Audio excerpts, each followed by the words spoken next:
नमस्कार दोस्तों, आप देख रहे हैं पॉलिटिक्स एंड लिटरेचर टुगेदर। और मुझसे तो आप परिचित ही हैं, कमोबेश सबके सब लोग परिचित हैं। मेरा नाम है अनुपम पाठक और आज हमारे जो मेहमान हैं मैं उनसे आपका परिचय करा दूं। आज हमारे साथ हैं प्रोफेसर ए.के. झा सर, बाबा साहब भीमराव अंबेडकर केंद्रीय विश्वविद्यालय में आप शिक्षा शास्त्र अध्ययन विद्यापीठ और भाषा अध्ययन विद्यापीठ के संकाय अध्यक्ष हैं, शिक्षा शास्त्र विभाग के विभागाध्यक्ष हैं। इसके अलावा जो परिचय हो सकता है, जिसे औपचारिक परिचय आप कह सकते हैं, कि जो अकादमिक जगत है उसमें आपकी क्या ख्यातियाँ, उनके बारे में थोड़ा सा आपको बता दूं कि तमाम राष्ट्रीय अंतर्राष्ट्रीय जो जर्नल्स हैं उसमें आपके शोध प्रकाशित हो चुके हैं। किताबें एपिस्टेमोलॉजी और न्याय दर्शन पर आपकी सुविख्यात हैं पूरे भारत में और विश्व भर में। इसके अलावा जो वैश्विक जगत पर आपकी ख्याति है उसके बारे में भी आपको बताना ज़्यादा ज़रूरी होगा। बहुत सारे ऐसे विश्वविद्यालय हैं जिनका नाम अगर मैं यहाँ पर लूँगा तो मुझे लगता है कि कम से कम 15 से 20 मिनट मुझे लग जाएंगे। उन विश्वविद्यालयों में जा कर के आपने बहुत सारे उद्बोधन दिए हैं, तो अंतर्राष्ट्रीय जगत में भी आपकी ख्याति है। जो वक्ता के तौर पर हम लोगों ने आपको सुना है, हमारे जो साथीगण हैं, जो सहपाठीगण हैं, वो तो जानते ही जानते हैं। आपके जितने विद्यार्थी हैं और आपके जो कलीग्स हैं वो भी अच्छी तरह से परिचित हैं कि हिंदी और अंग्रेज़ी में जब कभी सर बोल रहे होते हैं तो उसमें एक प्रकार का आकर्षण होता है। तो ये हमारा सौभाग्य है कि आपने हमारे निवेदन को स्वीकार किया। आज का जो विषय है कि जो राष्ट्रीय शिक्षा नीति 2020 है उसका जो विश्वविद्यालयी शिक्षा है उस पर क्या प्रभाव पड़ेगा, क्या संभावनाएं हैं, क्या चुनौतियां हैं, इस विषय पर सर आज हमसे बातचीत करेंगे। तो हम आपका अपने चैनल पर हार्दिक स्वागत एवं अभिनंदन करते हैं। अनुपम, आपका बहुत बहुत धन्यवाद। और आपने एक नया पहल किया है। हमेशा आप क्रिएटिव रहे हैं और मंच पे मैंने भी आपको कई बार सुना है। और जब पहली बार मैं यहाँ नया ज्वाइन ही किया था और मंच पे आप जब संचालन कर रहे थे तो उसी समय लगा था कि आप में कुछ विशेष है। आप अपने इस सराहनीय कदम को जारी रखें। जहाँ तक सवाल है कि नेशनल एजुकेशन पॉलिसी 2020 जो आया, इसका असर हायर एजुकेशन पे क्या पड़ेगा, तो उस बार कहिए तो मैं खुद भूमिका जी के साथ जी कुछ शुरू जी करूँगा। जी एक प्रश्न ये रहेगा कि मैं शुरुआती दौर में आपसे ये जानना चाहूँगा कि जो राष्ट्रीय शिक्षा नीति 2020 है उसमें जो उच्च शिक्षा है या विश्वविद्यालय शिक्षा है उसकी संकल्पना और स्वरूप किस तरह से तय किया गया है? देखिए, अगर आप बहुत गौर से देखेंगे तो हायर एजुकेशन ऐसा नहीं है कि पहली बार पॉलिसी के लेवल पे किया गया है, लेकिन निश्चित रूप से कहा जा सकता है कि जितनी पॉलिसी बनी है भारत में, खासकर नेशनल एजुकेशन पॉलिसी या नेशनल पॉलिसी एजुकेशन, अब तक इसे नेशनल पॉलिसी ऑन एजुकेशन कहा जाता था। ये पहली बार इसको नेशनल एजुकेशन पॉलिसी कहा गया है, यानी कि नीति से पहले शिक्षा को जोड़ दिया गया, महत्व दिया गया। ये अपने आप में एक विशेषता रखता है, क्योंकि कई बार शब्दों का जो चयन होता है और शब्दों का जो कॉम्बिनेशन होता है वही अपने आप में एक बहुत गहरी फिलॉसफी के साथ आपको बताता है। तो पहली बात, हालांकि आज़ाद भारत का जो पहला कमीशन बना था 1948-49, राधाकृष्णन कमीशन के नाम से जिसको जानते हैं, वो यूनिवर्सिटी एजुकेशन कमीशन को ही लेके था। लेकिन वो कमीशन जो था वो पॉलिसी के रूप में नहीं था, वो आयोग सिफारिश थी और थी। पॉलिसी के लेवल पे 1968 में हमारे पास आया, 1986 आया और उसका रिव्यू 1992 में हुआ और फिर कुछ चलता रहा। मुझे लगता है कि पहली बार हायर एजुकेशन की जो संकल्पना NEP 2020 में की गई है उसमें 4-5 चीज़ों को स्तंभ बनाया गया। सबसे पहली बात, एक्सेस को बनाया गया, इक्विटी को बनाया गया, क्वालिटी को बनाया गया, अकाउंटेबिलिटी को बनाया गया और ऑटोनॉमी को बनाया गया। इसमें क्वालिटी बड़ा महत्वपूर्ण है। अगर आप पूरे दस्तावेज को देखेंगे तो जो लगभग 65 पेज का अंग्रेजी में है उसमें 30 से ज़्यादा पेज सिर्फ हायर एजुकेशन के ऊपर फोकस किया गया है और आधे में बाकी सब है, जिसमें स्कूली विद्यालय शिक्षा भी है, जिसमें ऑनलाइन एजुकेशन भी है, जिसमें टीचर एजुकेशन भी है, प्रोफेशनल एजुकेशन भी है, जिसमें डिजिटल एजुकेशन भी हैं और इंस्टीट्यूशनलाइजेशन ऑफ हायर एजुकेशन की भी बात की गई है। तो 5 जो स्तंभ मैंने बताया उसमें से क्वालिटी बड़ा फोकस है इसके। हालांकि क्वालिटी हायर एजुकेशन में एक कंटेस्टेड टर्म है। मुझे अब तक लग रहा है कि भारत के स्तर पे ही नहीं, पूरे विश्व के स्तर पे क्वालिटी को ठीक से नहीं समझा गया, खासकर इम्प्लीमेंटेशन को लेके। संकल्पनाएं तो इसकी बहुत अच्छी रही हैं। आप अगर देखेंगे तो नेशनल एजुकेशन पॉलिसी जो शुरुआत करता है पेज नंबर 33 से, वो पहला ही शब्द इसका लेता है क्वालिटी यूनिवर्सिटीज़ एंड कॉलेजेस। लोग कहते हैं हाँ यूनिवर्सिटी कॉलेज की बात है। देखिए, यूनिवर्सिटी कॉलेज की बात नहीं है, शब्द कह रहा है क्वालिटी यूनिवर्सिटीज़ एंड कॉलेजेस। और उसका आप जब देखेंगे कि किस ओर जाने को कह रहा है, तो कह रहा है a new and forward looking vision for India's higher education. यानी अब जो विजनरी एजुकेशन हमारे प्राप्त हो रहा है हायर एजुकेशन के रूप में अनुपम, वो क्वालिटी को केंद्र में रख के किया जा रहा है। और बहुत अच्छी तरीके से मैं कोट करना चाहूँगा NEP 2020 को, जो कहता है कि higher education plays an extremely important role in promoting two things, one human wellbeing as well as social wellbeing. मानव कल्याण होगा तभी समाज का कल्याण होगा, बड़ा साफ ये कह रहा है। और कह रहा है कि हायर एजुकेशन सिर्फ अब केवल ऐसे नहीं देखा जाना चाहिए कि वो नॉलेज का निर्माण करता है, ज्ञान का सृजन करता है और केवल ज्ञान का व्यापार करता है, एक तरीके से ऐसा नहीं देखा जाना चाहिए। यानी हायर एजुकेशन फोकस करेगा ह्यूमन वेलफेयर पे। और बड़ा साफ कहता है कि हायर एजुकेशन में ये ताकत है कि जब जैसे ही वो ह्यूमन वेलफेयर कर लेगा वैसे ही सोशल वेलफेयर होगा। एक और बात मैं बताना चाहूँगा कि हालांकि नॉलेज को छोड़ता नहीं है, ये कहता है कि दो चीज़ों पर केंद्रित करेंगे। जब भी हम ह्यूमन वेलबींग की बात करेंगे या सोशल वेलबींग की बात करेंगे तो हम क्या हमारी कोशिश होगी? हमारी कोशिश होगी moving towards a knowledge economy. देखिए इकोनॉमी बहुत महत्वपूर्ण है, लोग कहते हैं नहीं, बहुत इकोनॉमी है। तो knowledge economy and society and ultimately knowledge society. और पता नहीं लोग कैसे देखते हैं नॉलेज सोसाइटी को। मुझे लग रहा है कि अभी नॉलेज सोसाइटी दुनिया का कोई भी कंट्री नहीं बन पाया है, दुनिया का कोई समाज नहीं बन पाया है, लेकिन बनेगा ज़रूर जिस तरीके से हम मूव कर रहे हैं। क्योंकि कॉग्निटिव इवोल्यूशन की शुरुआत, सबसे पहली शुरुआत जो हुई है, ऐतिहासिक क्रांति हुई है, वो कॉग्निटिव भी है। लोग कहते हैं कि एग्रीकल्चर है, लोग कहते हैं इंडस्ट्रियल है, लोग कहते हैं नहीं। अगर आप एक किताब की ओर इशारा करना चाहूँगा, युवा नोबल हरारी की किताब अगर आप पढ़ेंगे तो कहा कि मनुष्य जिस स्तर पे अब पहुँचा है उस स्तर पे पहुँचने का अगर किसी भी क्रांति को एक श्रेय दिया जा सकता है तो है संज्ञानात्मक क्रांति, या आप उसको कह सकते हैं कॉग्निटिव क्रांति। हालांकि अभी दुनिया का कोई समाज बना नहीं है, लेकिन बहुत जल्दी बन जाएगा। अब उसमें क्या है? उसमें कहा गया है ह्यूमन कैपेबिलिटी एंड कैपेसिटी, और उसमें भी इंटेलेक्चुअल कैपेसिटी एंड कैपेबिलिटी की बात संकल्पना की जाती है कि जहाँ पे एकमात्र उद्देश्य होगा कि मनुष्य की संज्ञानात्मक क्षमता उस स्तर पे पहुँच जाए कि वो मनुष्य कहे कोई और भेद ना करे, अगर भेद कोई करे तो संज्ञानात्मक स्तर पे करे। एक ये बात। दूसरी बात, इसमें एक और बात कही गई है कि ये पर्सनल अकम्प्लिशमेंट एंड एनलाइटनमेंट का भी जरिया होगा।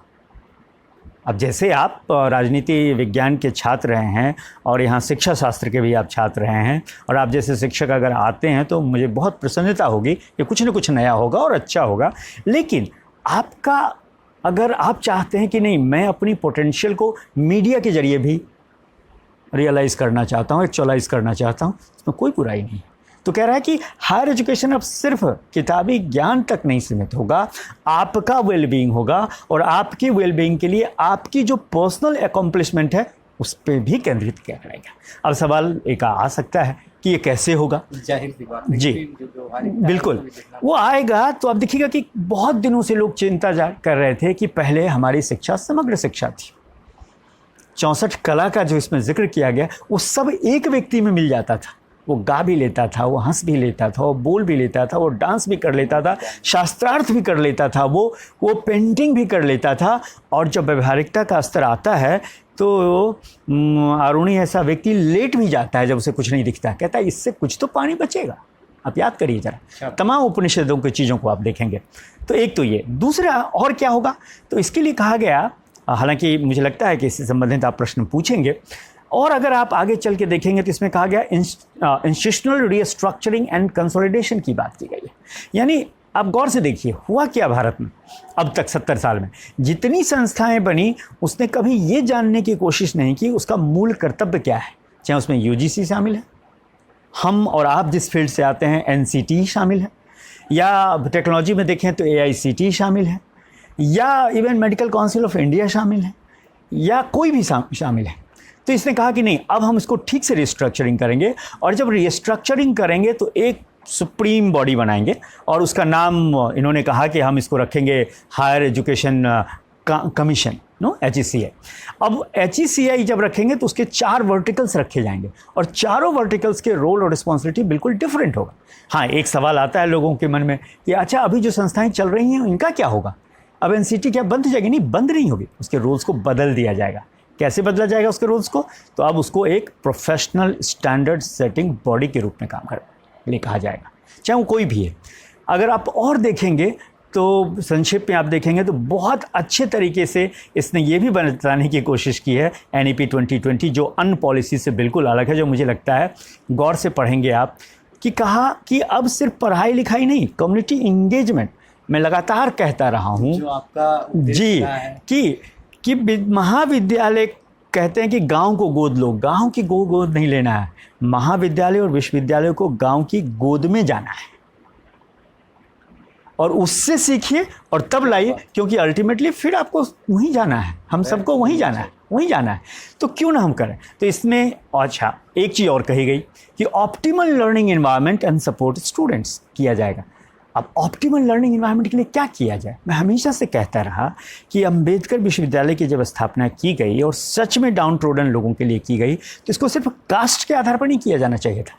संविधान कहता है SC/ST के आधार, हर गरीब के लिए किया जाना चाहिए, पहली बात, और उन गरीबों का चाहे वो किसी भी जाति का। हाँ, अगर आप कहते हैं कि नहीं हमारा मैंडेट है SC/ST को 50% देना और दूसरों को देना, बिल्कुल करिए, लेकिन क्या आपने सुनिश्चित की कि वो बालक जो आपके यहाँ पढ़ने आएगा उसके लिए ठहरने की व्यवस्था की? आपने नहीं की। उसके खाने पीने की व्यवस्था की? नहीं की। उसके आपने कपड़े लत्ते की व्यवस्था की? नहीं की।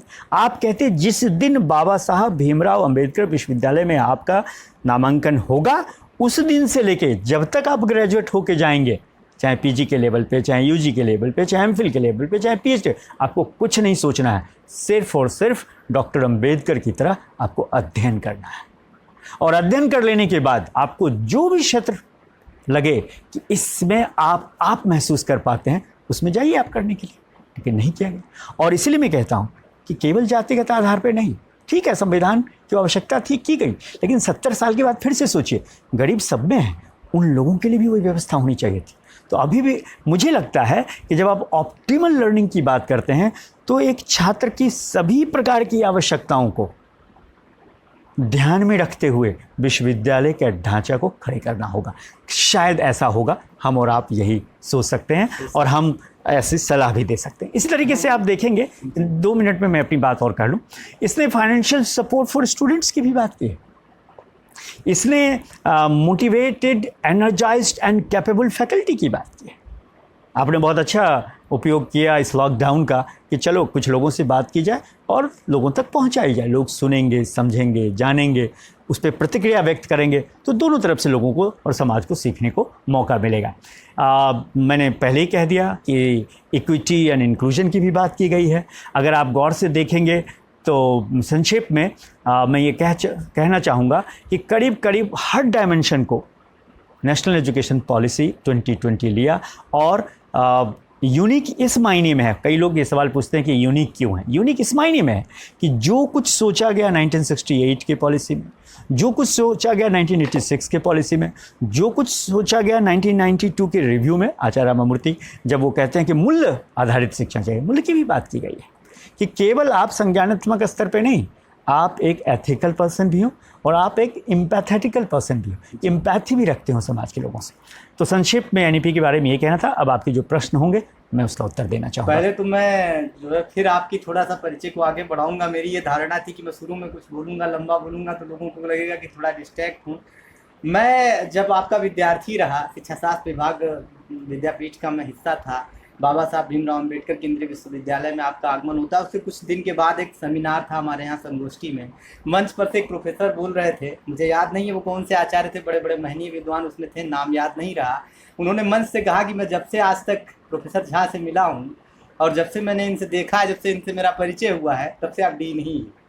तो एक फुल राइट फेलो रहे हैं आप महात्मा गांधी जो विश्वविद्यालय है वर्धा में उसके, और इसके बाद तमाम सारे विश्वविद्यालयों में विभागाध्यक्ष और संकायाध्यक्ष के तौर पर आपका जो अनुभव है, मुझे लगता है कि उससे आप इस जो है पूरी नेशनल एजुकेशन पॉलिसी को जोड़ करके हम लोगों के सामने परोस रहे हैं। एक प्रश्न जो मेरा है, व्यक्तिगत सवाल है, जो उससे मैं आपको रूबरू कराता हूँ। जी, इस समय पूछ। एक महामारी है जो पूरे विश्व में लगभग इस समय उसको आगोश में ले चुकी है। तो राष्ट्रीय शिक्षा नीति उसी आलोक में आ चुकी है, मतलब उसी समय उसका निर्माण किया गया है। ऐसे में अगर भविष्य में इस तरह की कोई घटनाएं होती हैं, भगवान करे ऐसा ना हो, हम जिस भी आराध्य पर विश्वास करते हैं उससे यही प्रार्थना करेंगे ना हो, लेकिन अगर ऐसा होता है तो राष्ट्रीय शिक्षा नीति उससे निपटने में विश्वविद्यालय शिक्षा को किस तरह से चलाएगी? अगर आप गौर से देखेंगे, और मैं वो तमाम दर्शक जो इस वीडियो को देखेंगे और उसमें ज़्यादातर मुझे उम्मीद है कि छात्र ही होंगे, उनसे एक विशेष आग्रह होगा कि कोई भी डॉक्यूमेंट आता है शिक्षक जगत से संबंधित, एक लेख भी आता है, मैं सिर्फ एनईपी की बात नहीं कर रहा हूँ, तो आप उसको पढ़ें और ध्यान से पढ़ें। और पढ़ें सिर्फ सूचनाओं को लेने के लिए नहीं, एक क्रिटिकल पर्सपेक्टिव के साथ पढ़ें। आपका एक बहुत अच्छा प्रश्न है कि अगर इसी तरह की स्थिति फिर होती है, क्योंकि समाज है, कुछ भी हो सकता है, तो उसके लिए नेशनल एजुकेशन पॉलिसी ने क्या सुझाव दिए हैं। तो मैं चाहूँगा कि आप पेज नंबर 56 से लेके पेज नंबर 58 तक, क्योंकि पिछले करीब 20 से 25 दिनों में हर दिन मैं नेशनल एजुकेशन पॉलिसी पे बोल रहा हूँ, तो मैं चाहूँगा कि पेज नंबर 56 से लेके पेज नंबर 58 तक आप उसको ज़रूर पढ़ें और उसमें देखेंगे कि उसने क्या कहा है। देखिए, ये ठीक है कि फेस टू फेस जो एजुकेशन है, फेस टू फेस जो अब संवाद हो रहा है, इसका कोई दूसरा सब्स्टिट्यूट हो ही नहीं सकता है, एकदम निश्चित रूप से। ये हम सबको मान लें, मैं इसकी वकालत नहीं कर रहा हूँ, लेकिन सवाल है कि ऐसी स्थिति हो जाए तो कैसे जुड़ें। कम से कम हम फ़ोन पे तो बात कर सकते हैं, हम वर्चुअल रियलिटी के साथ जुड़ सकते हैं। तो पेज नंबर 56 पे क्या कहता है, ये क्या कहने के लिए कहा है, तो आप गौर से देखिएगा। तो पेज नंबर 56 पे इस लिखता है technological use and integration. Technology का यूज़ होगा और इंटीग्रेशन होगा हायर एजुकेशन को रियलाइज़ करने के लिए। और आपको बहुत मुझे प्रसन्नता है, अभी भी एक पर्चा मैंने लिखा भी है, रशिया के एक जर्नल में वो आ रहा है, और वहाँ के ही लोगों ने संपर्क किया था कि भारत ने डिजिटल ट्रांसफॉर्मेशन के हायर एजुकेशन के फील्ड में क्या किया। तो आपको जान के प्रसन्नता होगी कि 30 नए चैनल शुरू किए हैं भारत में विभिन्न प्लेटफॉर्म पे। हालांकि केवल मैं उस पर बोलूँगा तो एक लंबा सा हो जाएगा। इन चीज़ों को ध्यान में रखते हुए नेशनल एजुकेशन पॉलिसी 2020 ने भी कहा है कि the digital India campaign is going to be strengthened to transform the entire nation into a digital empowered society and knowledge economy. And क्या होगा, शायद हायर एजुकेशन का बहुत बड़ा हिस्सा अब डिजिटलाइज्ड हो जाएगा। फॉर एग्जाम्पल, क्या बुरा है कि EDX पे अगर मैं कोई कोर्स करता हूँ और प्रोफेसर आनंद अग्रवाल, उसके फाउंडर और CEO, हमसे रूबरू होते हैं। एक दिन मैं एक प्रोग्राम में भाग ले रहा था, उसमें प्रोफेसर आनंद अग्रवाल EDX जो मूक्स और मूडल प्लेटफॉर्म कहलाता है वो भी उस पर थे, शैल खान जो खान एकेडमी के नाम से आप जानते हैं वो भी थे, सेबेस्टियन भी थे, इवन बाइजू के भी ऑनर थे, और ये सब लोग अमेरिका में ही हैं। आपको ताज्जुब होगा, बाइजू इंडिया में हिट है, लेकिन आपको ताज्जुब होगा कि रामाचंद्रन जो है वो US में है, वो सारा शूटिंग वीडियो वहीं बनता है, सब कुछ होता है। तो ये व्यवस्था की गई है कि अगर इस तरह की स्थिति होगी तो ठीक है, जैसा कि मैंने कहा कि मैं आज भी मानता हूँ कि मनुष्य का सब्स्टिट्यूट तकनीकी तो नहीं है, लेकिन आप कल्पना करिए कि अगर 6 महीने से आप किसी से नहीं मिले हैं, आप उसे बहुत मोहब्बत करते हैं, तो कम से कम आभासीय उसका चित्र देख के भी तो आपको अच्छा लगता है कि देखो हम बात कर रहे हैं। मेरा अनुभव है, क्योंकि मेरा पुत्र स्वयं बाहर है और हम ऐसा करते हैं। पिछले 3 साल में उसके किसी टीचर से मेरी बातचीत नहीं हो पाई, क्योंकि PTA जो होता था, PTM, वो face to face physical mode में होता था, मैं जा ही नहीं पाया। लेकिन थैंक्स टू लॉकडाउन और कोरोना पेंडेमिक कि उसके सारे टीचर मुझे ऑनलाइन रूबरू हुए और सब कुछ खोल के बताया कि उसकी क्या स्ट्रेंथ है, उसको क्या करने देना चाहिए, कैसे देना चाहिए। तो इसके लिए इसमें नेशनल एजुकेशनल टेक्नोलॉजी फोरम की व्यवस्था की गई है, जिसको शॉर्ट में कहेंगे NETF। और जो नेशनल एजुकेशन प्लेटफॉर्म होगा, it will be created to provide a platform for a free exchange of ideas on the use of technology to enhance learning, assessment, planning, administration and everything, right. लेकिन मैं जब ऐसा कह रहा हूँ तो मैं ऐसा नहीं कह रहा हूँ कि जैसे एक दिन हमारे यहाँ मीटिंग हो रही थी तो मैंने कहा कि मैं शायद अब अभी अपने सभी शिक्षकों से आग्रह करूँगा कि सप्ताह में 1 क्लास, सभी बच्चे यहीं हैं लेकिन डिजिटली बोलें। क्यों? ताकि जब ऐसी स्थिति है, मैं अपनी बात कह रहा हूँ, जबकि मैं बहुत दिनों से टेक्नोलॉजी का प्रयोग करता हूं और अलग अलग तरह की चीज़ों का प्रयोग करता हूं। लेकिन शुरू में 15 दिन 1 महीने मैं बहुत डिप्रेशन में था, क्योंकि कक्षा लेना मेरी मजबूरी है। बिना कक्षा में गए मुझे मज़ा ही नहीं आता। मुझे लगता है कि मैं शिक्षक हूं तो कक्षा, क्योंकि वही मेरा स्वर्ग है। तो बहुत डिप्रेशन में रहा। फिर पता चला चलो कल करते हैं टेक्नोलॉजी, और जब एक्सप्लोर किया तो पता चला कि 100 ऐसे चैनल हैं जिसमें फ्री ऑफ कॉस्ट आप लोगों से जुड़ सकते हो, और हमने कक्षाएं ली। और आज भी 15 अगस्त से हम लोगों ने शुरू किया, 17 से लेके अब तक हम ऑनलाइन ही क्लासेस ले रहे हैं। तो NETF की व्यवस्था की गई है, और NETF को स्ट्रेंथन करने के लिए आपको मैं बताना चाहूँगा कि जैसे इन्होंने कहा कि स्कूल एजुकेशन के लिए NCERT को, CIET को, CBSE को, NOIS को, सबको जोड़ा जाएगा दीक्षा प्लेटफॉर्म पे, और टीचर एजुकेशन की व्यवस्था की जाएगी। स्टूडेंट के लिए किया जाएगा। स्वयं का प्लेटफॉर्म ऑलरेडी है, उसको स्ट्रेंथन किया जाएगा। इसी तरीके से मैंने बताया कि कम से कम MHRD ऑलरेडी 30 चैनल्स चला रहा है, जिस प्लेटफॉर्म पर जाके आप अपनी बात कह सकते हैं। For example Mahatma Gandhi central university of south Bihar के प्लेटफॉर्म पे मैंने ही कई लेक्चर रिकॉर्ड किए हैं, और जो उस प्लेटफॉर्म पे हैं, जो लोग सुनते हैं, हम नहीं जानते उन लोगों को, लेकिन वो सुन लेते हैं तो वो धन्यवाद देते हैं कि अच्छा लगे। तो हम एक लार्जर लोगों के साथ जुड़ पाएंगे। अब इसमें सर एक जी सवाल ये भी है कि जब हम इस ओर जा रहे होंगे, इतना डिजिटलाइज कर रहे हैं, तो भारत जो है वो ग्रामीण परिवेश में बसता है, तमाम आबादी जो है वहाँ ना बिजली है, ना इंटरनेट का कनेक्शन है, तो वो उसके साथ चुनौतियाँ क्या होंगी? देखिए, बिल्कुल ठीक कहा। आज से 20 साल या 25 साल पहले एक कॉन्सेप्ट होता है डिजिटल डिवाइड। जब लोगों ने डिजिटल डिवाइड की बात की तो बहुत सारे लोगों ने उसको सिरे से खारिज कर दिया कि नहीं, ये सब अभी टेक्नोलॉजी का विस्तार होने दीजिए, टेक्नोलॉजी इतना पावरफुल हो जाएगा कि डिजिटल डिवाइड नाम की कोई चीज़ नहीं रह पाएगी। आपका प्रश्न बहुत ही समीचीन है। आज वो प्रश्न फिर से ज्वलंत हो गया है, और मैं आपको पूरे डेटा के साथ बता सकता हूं कि ये चुनौती सिर्फ भारत के गांव की नहीं है। ऐसी ही चुनौती यूरोप में है, ऐसी ही चुनौती अमेरिका में है, ऐसी ही चुनौती एशिया और अफ्रीका में तो है ही है। मैं आपको हकीकत बता रहा हूं, मेरे पास डेटा है, और कई प्लेटफॉर्म पे मैंने इस तरह का प्रस्तुति किया। लेकिन अगर आप NEP 2020 के लाइट में देखेंगे तो पेज, जैसा मैंने कहा था कि 56 से 58 में देखिएगा, पेज नंबर 58 पे जब आप मूव करेंगे तो कहता है ऑनलाइन एंड डिजिटल एजुकेशन, लेकिन यहीं चुप नहीं हो जाता है। उसकी जो सब टाइटल है वो है ensuring equitable use of technology. कहता है कि हम इंश्योर करेंगे कि टेक्नोलॉजी का उपयोग इक्विटेबली हो। इसका मतलब एक शहर का भी बच्चा कर पाए और एक गांव का भी बच्चा कर पाए। और जो डिजिटल इंडिया कैंपेन है, आप देख रहे हैं कि फाइबर जो बिछाया जा रहा है, हमने समुद्र में फाइबर बिछा दिया ताकि अंडमान निकोबार तक वहाँ हम पहुँच जाएँ और तक पहुँचें। तो समय ज़रूर लगेगा, लेकिन धीरे धीरे, जैसे कि आप देखिए कि मैं किसी एक चैनल की नहीं कह रहा हूँ, लेकिन आप पिछले कुछ दिनों में आप महसूस किया होगा कि हर व्यक्ति अब मोबाइल पे बात करने से ज़्यादा डेटा का उपयोग कर रहा है। नहीं, कंपनी की हालत ख़राब हुई है, लेकिन आम लोगों के दृष्टिकोण से देखिए कि सस्ती हुई है और सब लोग उसका उपयोग कर रहे हैं। तो मैं ये नहीं कह रहा हूँ कि सबके पास पहुँच गया है। अगर मैं ऐसा कहता हूँ तो मैं बिल्कुल गलत कहता हूँ। डिजिटल डिवाइड के कॉन्सेप्ट के अगेंस्ट कहता हूँ, डिजिटल इक्विटी के कॉन्सेप्ट के अगेंस्ट कहता हूँ, क्योंकि मेरा मानना है कि अभी 68 से 70% लोगों तक ही पहुँचा है गाँव में, लेकिन आने वाले समय में ये पहुँचेगा। इसको और स्ट्रेंथन करने की जिम्मेदारी और मजबूरी सरकार के ऊपर होगी। जिम्मेदारी नहीं, मजबूरी होगी। वो ऐसा नहीं कर पाएंगे तो अपने ही कल्याण की योजनाएं नहीं पहुंचा पाएंगे, हम आपसे जुड़ नहीं पाएंगे। ठीक है, तो इसकी व्यवस्था इसमें की गई है, और इसमें बहुत साफ कहा गया है कि इसके लिए पायलट स्टडी किया जाएगा, ऑनलाइन एजुकेशन किया जाएगा। बहुत सारी संस्थाएं हैं, जैसे मैंने कहा NETF जो क्रिएट की जाएंगी, या CIT है, NOIS है, IGNOU है, IIT है, NIT है। अब आप देखिए, IIT मुंबई ने एक सॉफ्टवेयर तैयार किया है, कम से कम 50 भारतीय भाषाओं में आप उसका ट्रांसलेशन कर सकते हैं, चीज़ों को आप जान सकते हैं। तो इसी तरीके से ऑनलाइन टीचिंग प्लेटफॉर्म की मैंने बात की ही।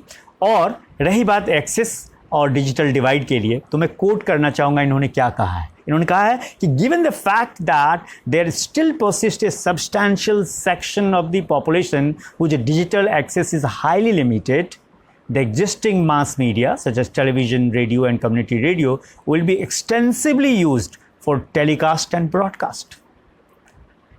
इसलिए रेडियो एक इफेक्टिव माध्यम बनेगा, टेलीविज़न एक इफेक्टिव माध्यम बनेगा। आप जानते हैं कि हमारा एक चैनल चलता है और जिस पे कई बार रिपीट कार्यक्रम आते हैं अच्छे प्रोफेसर्स के, आप देखिए उस, ठीक है। तो अब उनको स्ट्रेंथन किया जाएगा। डिजिटल डिवाइड केवल इंटरनेट तक नहीं उसको सीमित करके देखिए, रेडियो सुन सकते हैं आप टेलीविज़न देख सकते हैं, आप टेलीविज़न तो देखते ही हैं, तो आप टेलीविज़न पे उन कार्यक्रम को देखिए। आप स्वयंप्रभा चैनल उसको दिखाता है। इस तरीके से एक भारत कुछ चुनिंदे कंट्री में से एक है जिसके पास डेडिकेटेड सैटेलाइट सिर्फ एजुकेशनल कंटेंट को एयर करने के लिए, राइट। तो देखिए हमारा कदम बढ़ रहा है आगे और थोड़ा इंतज़ार करने की आवश्यकता है, और हम सब मिलके, मुझे लगता है कि डिजिटल डिवाइड को ख़त्म तो नहीं कर पाएंगे क्योंकि ये वैश्विक चुनौती है जैसा कि आपने कहा, लेकिन हम कम जरूर कर पाएंगे और धीरे धीरे रीच लोगों तक पहुँचे। हम अपने अगले प्रश्न की ओर मूव करते हैं। बहुत सारे लोग जो भारत में हैं, अभी की जो समस्या है ये कि इंटरमीडिएट एजुकेशन लेने के बाद बहुत सारे लोग उच्च शिक्षा में या विश्वविद्यालय शिक्षा में प्रवेश करने से वंचित रह जाते हैं। उनमें बहुत सारा गरीब तबका है, दलित तबका है, महिलाएं हैं। तो ये अगर परसेंटेज स्टडी किया जाए तो आप ये देखेंगे 60% लोग उस पूरी शिक्षा प्रक्रिया से बाहर हैं। जी हाँ। उन्हें समावेशित करने के लिए राष्ट्रीय शिक्षा नीति क्या कर रही है? देखिए, अगर आप गौर से देखेंगे तो इन्होंने एक डेटा दिया है, और इसके लिए आपको समझना पड़ेगा कि मतलब आपका सीधा सीधा इशारा जो है वो यूनिवर्सलाइजेशन ऑफ हायर एजुकेशन की तरफ है। स्कूल एजुकेशन में जो यूनिवर्सलाइजेशन का कॉन्सेप्ट है वो है कि 90% अगर स्टूडेंट स्कूल पहुंच जाता है तो मान लिया जाता है, या 90+ कि वो 100% आप बच्चे आपके पहुंच रहे हैं। अब देखिए हायर एजुकेशन की क्या स्थिति है। वो जो 100 बच्चे स्कूल से निकलते हैं, टोटल पॉपुलेशन से नहीं कंफ्यूज करिए। स्कूल जो पास आउट है वही तो कॉलेज जाएगा, जो कॉलेज पास करेगा वही तो यूनिवर्सिटी जाएगा। उसमें अभी जो पॉपुलेशन है वो उसमें 26 पॉइंट समथिंग है, थोड़ा सा बढ़ गया होगा तो मान लीजिए 27% या 28% हो गया। 22% अभी और भी नहीं है, ठीक है। यानी जो हायर एजुकेशन का कॉन्सेप्ट यूनिवर्सलाइजेशन का वो है कि जितने लोग पास आउट होते हैं 12वीं कक्षा के बाद या 10वीं के बाद, उसमें से 50% लोग अगर कॉलेज यूनिवर्सिटी में पहुंच जाते हैं तो आप मान के चलिए कि आपने यूनिवर्सलाइजेशन ऑफ हायर एजुकेशन कर लिया है। आप समझिए ये क्या हुआ, वहाँ तो 90% यहाँ 50%। देखिए वहाँ 90% टोटल चिल्ड्रन लिया है, यहाँ 50% पास आउट से लिया है, क्योंकि उसमें से जो 50% होंगे कुछ वोकेशनल में जाएंगे, कुछ टेक्निकल में जाएंगे, कुछ प्रोफेशनल में जाएंगे। नहीं, सब तो कॉलेज जनरल कॉलेज में नहीं आएंगे, सब लोग जनरल यूनिवर्सिटीज़ में नहीं आएंगे।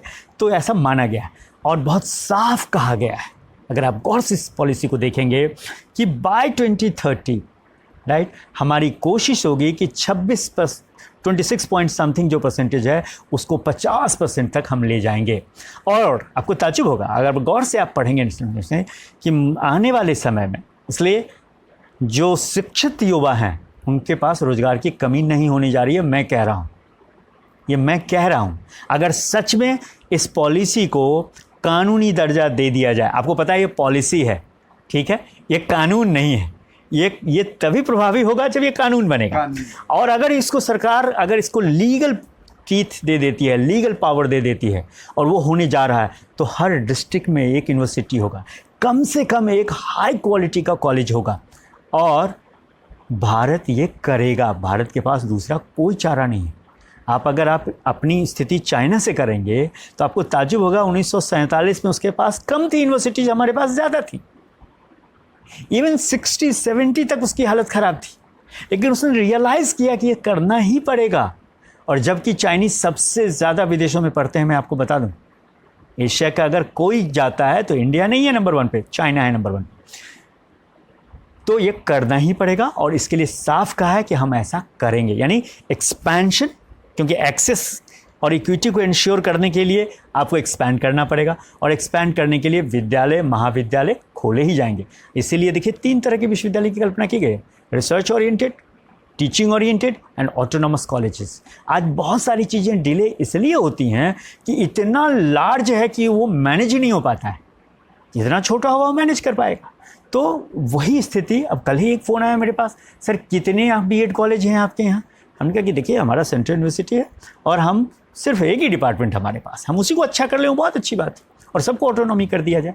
तो मैं ये कहना चाहूँगा कि नेशनल एजुकेशन पॉलिसी 2020 इसको एकदम अपने केंद्र में रखे हुए है, कहता है, लेकिन हाँ कितना करते हैं वो पॉलिटिकल विल पे डिपेंड करता है। हालांकि हमारे प्रधानमंत्री श्री नरेंद्र मोदी जी ने कहा कि हमारे पास पॉलिटिकल विल है। हालांकि हाल के उनके तमाम जो उन्होंने लिए हैं कदम, उससे तो दिखता है कि हाँ पॉलिटिकल विल है, और हम जैसे लोग ये आशा कर सकते हैं और बिल्कुल आशान्वित हैं और आश्वस्त भी हैं कि अगर वो पॉलिटिकल विल दिखाएंगे तो जितनी बातें नेशनल एजुकेशन पॉलिसी 2020 में हायर एजुकेशन से संबंधित कही गई हैं वो सब पूरी होंगी। ज़रूरत है कि इसे जो है वैधानिक दर्जा प्रदान करके इसे जी हाँ। कानूनी रूप से लागू किया जाए।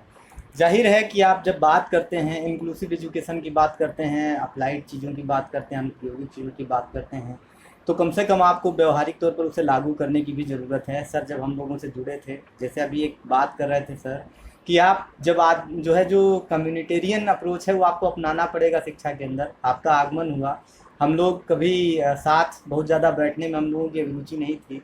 आपने हम लोगों के यहाँ एक परंपरा प्रचलित की। बहुत सारे हमारे जो साथी हैं उन्हें याद भी होगा कि हम एक साथ खाना खाना शुरू किए, और एक दिन तो ऐसा भी बना कि सब टिफ़िन लेकर के आगे, सर ने कहा सब साथ में खाएंगे।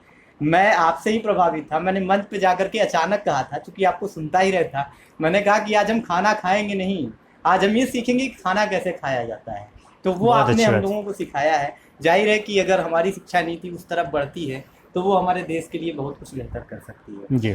एक जो बड़ा ही सबका जो है सवाल होगा, मुझे लगता है कि ये मान के चलिए कि पूरी सार्वभौमिक प्रश्न है एक प्रकार से, कि 6% जीडीपी के साथ हम जो है शिक्षा में आगे बढ़ने की कोशिश करने जा रहे हैं, जबकि भारत में तमाम ढांचागत सुविधाओं की, बहुत सुविधाओं की कमी है। जब हम तुलना करते हैं तो हम ऐसे देशों से तुलना करते हैं जिनकी ढांचागत सुविधाएं बहुत अच्छी हैं, उनके पास लर्निंग प्लेटफॉर्म अच्छे हैं, उनके पास स्ट्रक्चर बहुत बेहतर है, इसके बाद वो 6% लेकर के जाते हैं तो हम उन्हीं से तुलना करते हैं। हमारे यहाँ की ढांचा खराब है ऑलरेडी।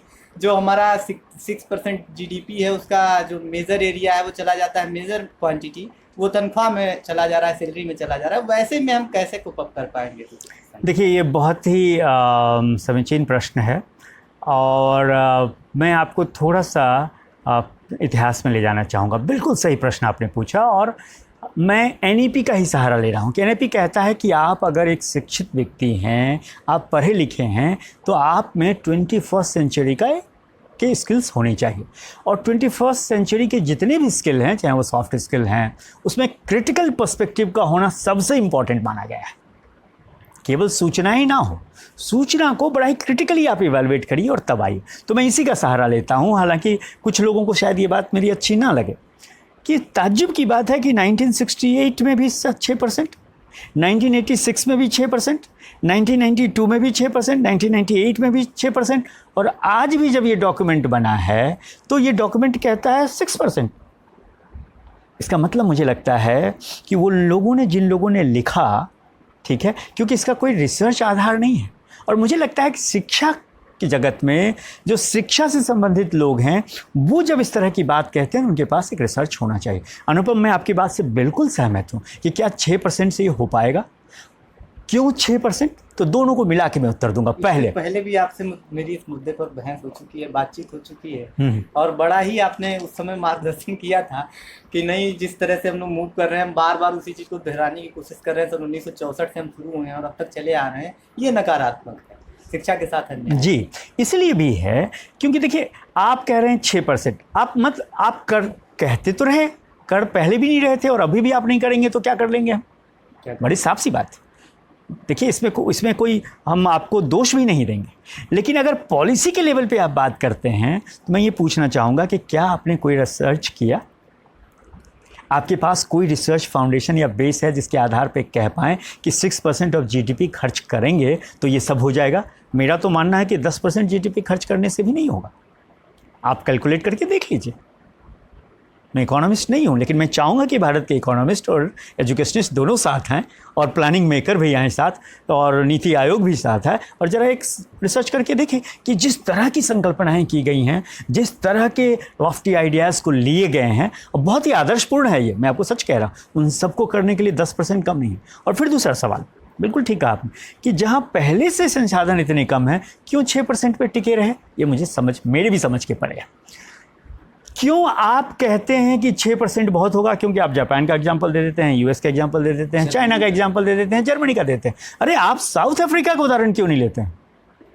अफ्रीका का एक देश है, और आपको बता दूं दुनिया में one of the highest GDP जो खर्च करता है एजुकेशन पे, वो साउथ अफ्रीका है। याद करिए नेल्सन मंडेला को। तो हम ये नहीं कह रहे हैं कि आप 6 करिए, 5 करिए, 8 करिए, लेकिन मुझे लगता है कि इस बात से बचा जा सकता था। इसमें ये कहीं ना कहीं मतलब एक अपीजमेंट पॉलिसी है। अच्छा, एजुकेशनिस्ट लोग मांग कर रहे थे कि 6% ऑफ जीडीपी खर्च कर देंगे, क्योंकि 1968 की पॉलिसी ने ये बात कही है, 1986 की पॉलिसी ने ये बात कही है, 1992 की रिव्यू पॉलिसी ने भी ये बात कही है। तो और अभी आप डेटा देखेंगे तो अभी जो 2017-18 का बजट का एनालिसिस आया है, उसमें आया है एनालिसिस, अगर बजट एक्सपेंडिचर आप करें तो मात्र 4.43%, अभी भी 6% के करीब नहीं है।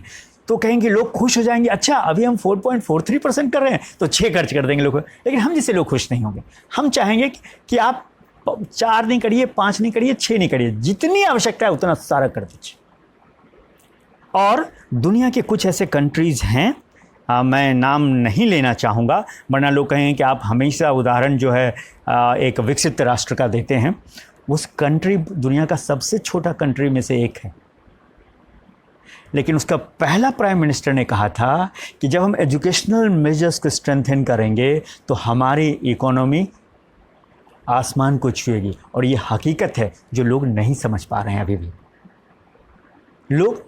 मैं देखिए सैद्धांतिक रूप से बिल्कुल सहमत हूँ कि एक छात्र के जीवन में शिक्षा और स्वास्थ्य दोनों में से चुनना है।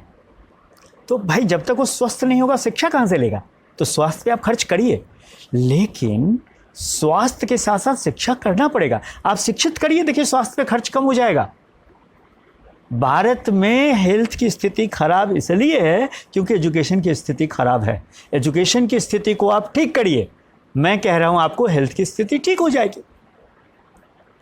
और दुनिया के कई ऐसे अध्ययन बताते हैं कि जिन जिन कंट्री ने अपने एजुकेशन की व्यवस्था को सुदृढ़ किया है उसकी आर्थिक स्थिति मजबूत हुई है, उसकी अंतर्राष्ट्रीय जगत में उसका नाम हुआ है। क्योंकि अगर आप अपना मानव संसाधन बेहतर कर लेंगे तो जाहिर है कि स्वाभाविक सी बात। इसलिए मेरा आग्रह ये होगा, आप लोग भी इस बात पे सोचें और कहें, प्रोग्राम ऑफ एक्शन अब बना रही होगी सरकार, कि हमें कम और ज़्यादा नहीं चाहिए, जितना चाहिए उतना दे दो।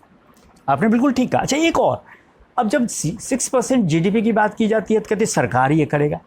हमें लगता है कि अभी भी जो शिक्षा, जो भारत की जो प्राचीन व्यवस्था थी, उससे इनपुट लेके हम सबको मोटिवेट करने की आवश्यकता है। कि जैसा कि आपने अभी भी कहा, मुझे बहुत अच्छा लगा कि आज हम खाना नहीं खाएंगे, खाना कैसे खाते हैं ये सीखेंगे।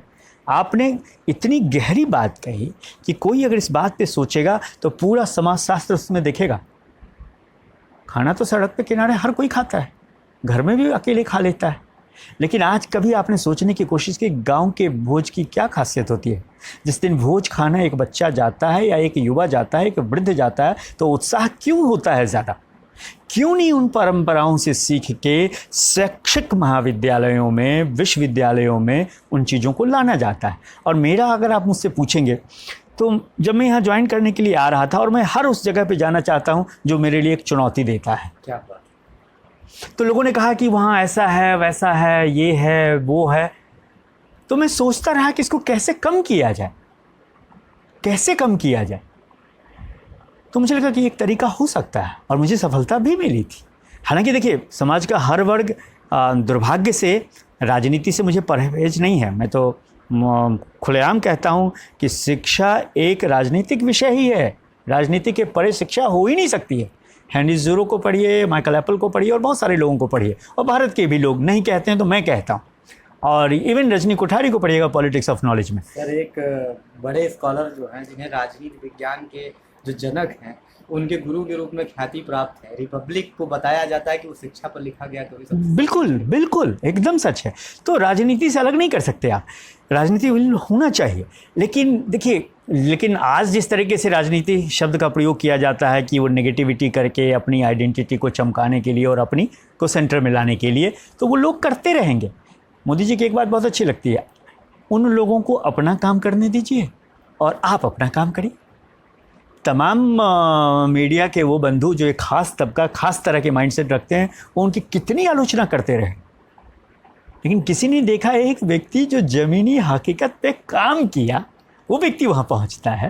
मुझे याद आ रहा है वाजपेयी जी का वो कोट, वो कहीं जा रहे थे प्लेन से और उन्होंने कहा कि डोंट फॉरगेट टू अपने पायलट से, क्योंकि समय नहीं था, उनको तुरंत लौटना था और उस पायलट को वो पेपर लेके आना था और फ्लाई करना था, कि don't forget to make a shake hand with the man with whom you are going to meet।